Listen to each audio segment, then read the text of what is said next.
श्री शिवाय नमस्तुभ्यम। हम सबको पता है कि आज है 10 नवंबर यानी कि आंवला नवमी का बहुत ही प्यारा सा दिन। और आज रात में आप सभी को अपने घर पे आंवले के पास में एक दीपक जलाना है। बहुत सारे लोग इस दीपक को आंवला दीपक के नाम से भी जानते हैं। तो ये दीपक हमें कैसे जलाना है, कहाँ पे जलाना है, दीपक के नीचे क्या रखना है, इसके अंदर क्या डालना है, इन सभी की बात इस पूरी वीडियो में हम लोग करने वाले हैं। वीडियो को पूरा देखिएगा जिससे आप पे घर में माँ लक्ष्मी की कभी भी कमी ना हो, हमेशा उनका वास आप पे घर में बना रहना। सबसे अच्छी बात है इस उपाय की कि आपको इस उपाय के लिए कहीं भी बाहर वगैरह जाने की जरूरत नहीं है। आप इस उपाय को अपने घर पे कर सकते हैं, ठीक है ना। चलो समझने की कोशिश करते हैं इस उपाय को, बहुत ही ईजी सा है। सबसे पहले बताते हैं कि आपको इस उपाय के लिए कौन सी चीज़ों को लेना होगा। सबसे पहले आंवला नवमी का जो दिन है, इस दिन आपको इस तरीके से कोई भी पत्ती ले सकते हो ना, आंवले की ही पत्ती लो। ध्यान रखना है, आंवला नवमी के दिन आंवले की पत्तियों को तोड़ा नहीं जाता है। इसलिए आपके घर में गमले में बड़ा सा पेड़ हो, कहीं पे भी जो भी आंवले की पत्तियां नीचे गिरी हो उसको उठा लो, ठीक है ना। ले लिया। साथ ही साथ आपको एक चीज़ और लेनी है और वो है दीपक, है ना। दीपक आप चाहो तो नया ले सकते हो, आप चाहो तो जो दिया आपने दीपावली में इस्तेमाल किया था उसी दीपक को ले सकते, ठीक है ना। अब ये उपाय हम कर किसके लिए रहे हैं? मां लक्ष्मी के लिए कर रहे हैं। लेकिन किसकी मदद से कर रहे हैं? भगवान हरि का। अभी समझो कैसे। आपको ऐसे दिया लेना है, इस दीपक में मां लक्ष्मी के लिए दिया लगा रहे हो तो क्या डालना है? आपको घी डालना है। और वो घी कौन सा होगा? गौ माता का। इतनी बात तो आपको पता है। अब हमें इस समय बत्ती कौन सी लगानी है? मैंने आपको बताया था कि जब भी मां लक्ष्मी के लिए कोई आप उपाय करो तो जब दीपक लगाओ तो कौन सी बत्ती का लगता है? हमेशा लंबी बत्ती का दिया। तो आपको इस प्रकार से घी डाल के लंबी बत्ती का दिया लगाना। और आपके घर में के पास में मतलब घर के बाहर जो आपका मेन गेट होता है लोहे का ना, जब हम अंदर घुसते हैं उसके राइट साइड में कहीं पे भी इस दिए को लगाना है। समझने की कोशिश करना कैसे। आपके घर में आंवले का पेड़ हो या नहीं हो उससे कोई मतलब नहीं है, लेकिन आपको आंवले के पेड़ के पास से जाकर के उसकी थोड़ी सी मिट्टी लेकर के आनी। क्या? आंवले के पेड़ के नीचे की जड़ की मिट्टी थोड़ी सी लेकर के आनी है। सबसे पहले मिट्टी को यहां नीचे जमीन पे रख देना, ठीक है ना। रख दिया। रखने के बाद में क्या करना है? जो आपके पास में दीपक है उस दीपक को आपको यहां पे कुछ इस प्रकार से रखना है। कौन सी बत्ती हम लगा रहे हैं? लंबी बत्ती का दिया लगा रहे हैं। मिट्टी के ऊपर दीपक को रखेंगे और फिर आपको इस दीपक को मां लक्ष्मी का स्मरण करते हुए प्रज्वलित करना है, जलाना है। जब आप जलाओगे तो यह दीपक क्या नाम है? आंवला दीपक। मैंने बहुत सारी ऐसी वीडियोस देखी हैं जिसमें लोग आंवले के अंदर के पूरे छिलके को ऐसे निकाल निकाल करके आंवले के अंदर दीपक डाल के फिर जला रहे हैं। इसका कोई मतलब नहीं है ना, सिर्फ फालतू का आंवले को वेस्ट करना हुआ। और बहुत सारे लोग ऐसे दीपक बनाते भी हैं लेकिन इसका कोई मतलब नहीं है। मैं सच बताऊं आपको, आप ऐसे नॉर्मल जैसे दीपक लगाते हो ना, मिट्टी के दीपक में, आटे के दीपक में, वैसे लगाया करो ना। कर लिया। अब आपको क्या करना है? इस दीपक के अंदर आपने जो पत्तियां ली है ना, या फिर आंवले का कोई भी भाग लिया है, उसको दीपक के अंदर भगवान हरि का स्मरण करोगे, भगवान नारायण का स्मरण करके अगर आप डाल देते हैं तो इससे मां लक्ष्मी बहुत प्रसन्न होती है। आंवला नवमी के दिन किया गया यह उपाय हमारे घर में धन संपदा को लेके आता है। अभी वीडियो खत्म नहीं हुई है। देखो, जब आप दीपक लगा दोगे तो दीपक जलेगा, थोड़ी देर के बाद दीपक ठंडा हो जाएगा। जब दीपक ठंडा हो जाए, दीपक को उठा के कहीं घर में रख दो। और ये नीचे की जो आपने मिट्टी रखी है, इस मिट्टी को उठा लो और अपने घर में हर कोने में डाल देने से माँ लक्ष्मी का जो आगमन होता है वो हमारे घर में होना स्टार्ट होता है, ठीक है ना। तो आप सभी लोगों को इस प्रकार से आंवले दीपक को लगाना है जिससे आपके घर में माँ लक्ष्मी का आगमन हमेशा बना रहे, ठीक है ना। मेरी बात आई क्या समझ में? आगे बढ़ते हैं इस वीडियो के हम लोग अपने दूसरे उपाय की तरफ। अगर आप लोगों ने कथा ठीक से सुनती होगी आप लोग, तो गुरुजी ने 3 दीपक की बात कही है ना। वो 3 दीपक कहां पे आपको लगाने हैं अपने घर में, हम लोग इसकी बात कर रहे हैं। अगर आप पे घर में किसी भी प्रकार का कैसा भी कष्ट होगा तो वो कष्ट खत्म होगा। चाहे आपके घर में 3 वृक्ष होने चाहिए, अगर नहीं है, जहां पे भी हैं वहां पे लगाओ। पहला, जो पहला दीपक आपको प्रज्वलित करना है, जलाना है, आंवला नवमी के दिन पहला ही नाम कौन सा होता है?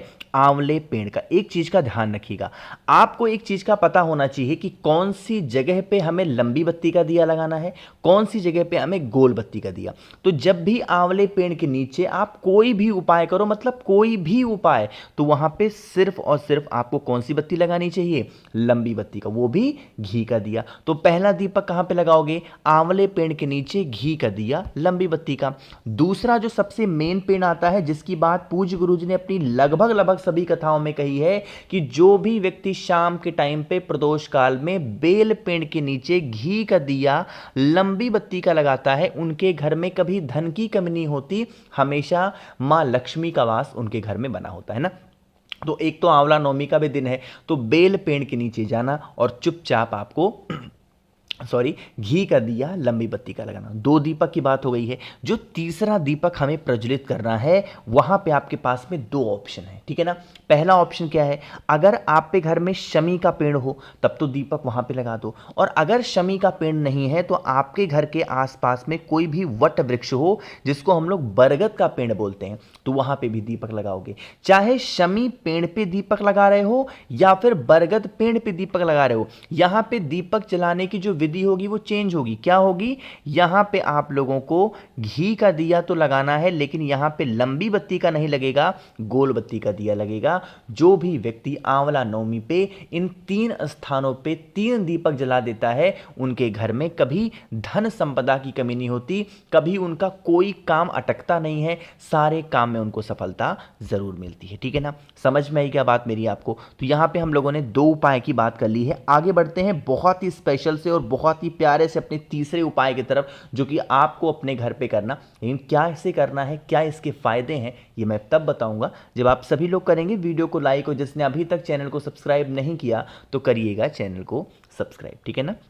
देखो, समझने की कोशिश करते हैं। स्क्रीन पे आप सभी को दूरवा दिख रही है? अरे दिख रही है ना दूरवा। तो अगर आपको दूरवा मिल जाती है तब तो बहुत अच्छी बात है, और अगर आप लोग में से किसी को भी दूरवा नहीं मिलती है तो दूरवा के स्थान पे 5 चावल का दाना ले सकते हो, ठीक है ना। लेकिन जो चावल का दाना लोगे वो कहीं से भी खंडित ना हो। ध्यान एक चीज का रखना है कि अक्षय तृतीया अक्षय नवमी के दिन कोई भी चीज खंडित नहीं चढ़ाई जाती। जैसा कि नाम से ही आपको पता चल रहा होगा, अक्षय, इसका मतलब जिसकी कोई क्षति ना हो। तो आपको टूटा हुआ दाना नहीं, खड़ा दाना लेना है। साथ ही साथ महादेव की सबसे प्रिय चीज वो आपको एक बेलपत्र लेनी है। अब एक तांबे के लोटे में जल भरो, उसके अंदर गंगा जल डालो, सीधा पहुंचो महादेव के शिवलिंग के पास में। इस उपाय का तरीका थोड़ा सा डिफरेंट है। सबसे पहले पहुंचेंगे महादेव के शिवलिंग के पास में। अपने साथ आंवला नवमी का उपाय कर रहे हो तो एक कमलगट्टा भी लेके जाना, क्योंकि यह उपाय हम किसके लिए कर रहे हैं? घर में हमारे रौनक हो, हमारे घर में खुशियां आए। और खुशियां कैसे आती हैं? जब हमारे घर में मां लक्ष्मी का वास होगा, है ना। तो आपको एक कमलगट्टा पहले महादेव के शिवलिंग के ऊपर चढ़ा देना। पहुंचते ही कमलगट्टा ही चढ़ाओ।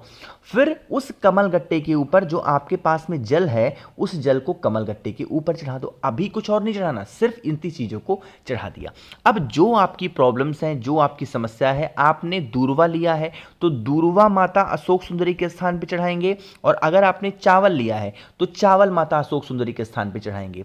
उसके बाद में जो आपके पास में बेलपत्र है, पहले उस बेलपत्र को माता अशोक सुंदरी को टच कराएंगे, फिर आपको यहां पे जलाधारी पे टच करानी है, और लास्ट में महादेव के शिवलिंग के ऊपर कुंदकेश्वर महादेव के नाम से अगर आप समर्पित करते हैं तो जो भी कष्ट होगी, जो भी प्रॉब्लम्स आपकी होंगी, वो सारी तकलीफें, सारी समस्या खत्म जरूर होंगी। ध्यान रखिएगा, एक ही बेलपत्र को 3 जगहों पे स्पर्श कराना है और फिर महादेव के शिवलिंग के ऊपर रखना होगा, ठीक है ना।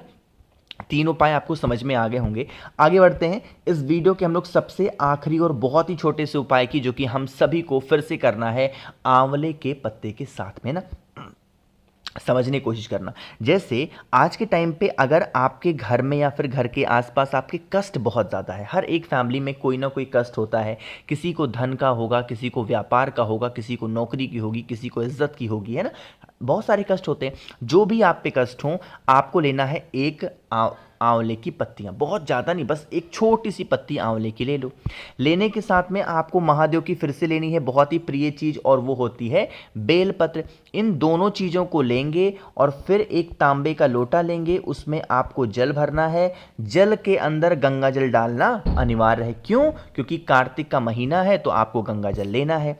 फिर सीधा पहुंचेंगे महादेव के शिवलिंग के पास में, और उसके बाद में वहां पर पहुंच करके जो जल आपने लिया है उस जल के अंदर जो आंवले की पत्ती आपने ली है उस आंवले की पत्ती को डाल देना, और जो बेलपत्र है उस बेलपत्र को माता अशोक सुंदरी के स्थान पे चढ़ाएंगे, कहीं और नहीं चढ़ाना है, माता अशोक सुंदरी के स्थान पे चढ़ाएंगे। जो भी आपकी फैमिली की परिवार के कष्ट होंगे उसका स्मरण करके, और फिर जो आपके पास में तांबे का लोटा है, आधा जल आपको समर्पित करना है बेलपत्र के ऊपर और आधा जल समर्पित करना है महादेव के शिवलिंग के ठीक ऊपर, है ना। तो इन दोनों जगहों पे आप सभी को क्या करना है, जल को समर्पित करना है। तो बहुत ही स्पेशल तरीके से हर एक चीजों को आपको मैंने समझाया है, जिससे आपकी फैमिली में कभी कोई संकट ना आए, और आंवला नवमी का जो ये दिन है इसका लाभ आप भरपूर मात्रा में उठा पाए। सारे उपाय आप अपने घर पे कर सकते हैं, कहीं भी जाने की जरूरत आपको नहीं है। तो वीडियो पसंद आई हो तो लाइक करिएगा। कुछ पूछना है, नहीं समझ में आया, नीचे कमेंट सेक्शन में पूछ सकते हैं। और मेरे जितने भी भाई बहन आवाज आज मेरी पहली बार सुन रहे हैं, चैनल को जरूर सब्सक्राइब करेंगे। श्री शिवाय नमस्तुभ्यम।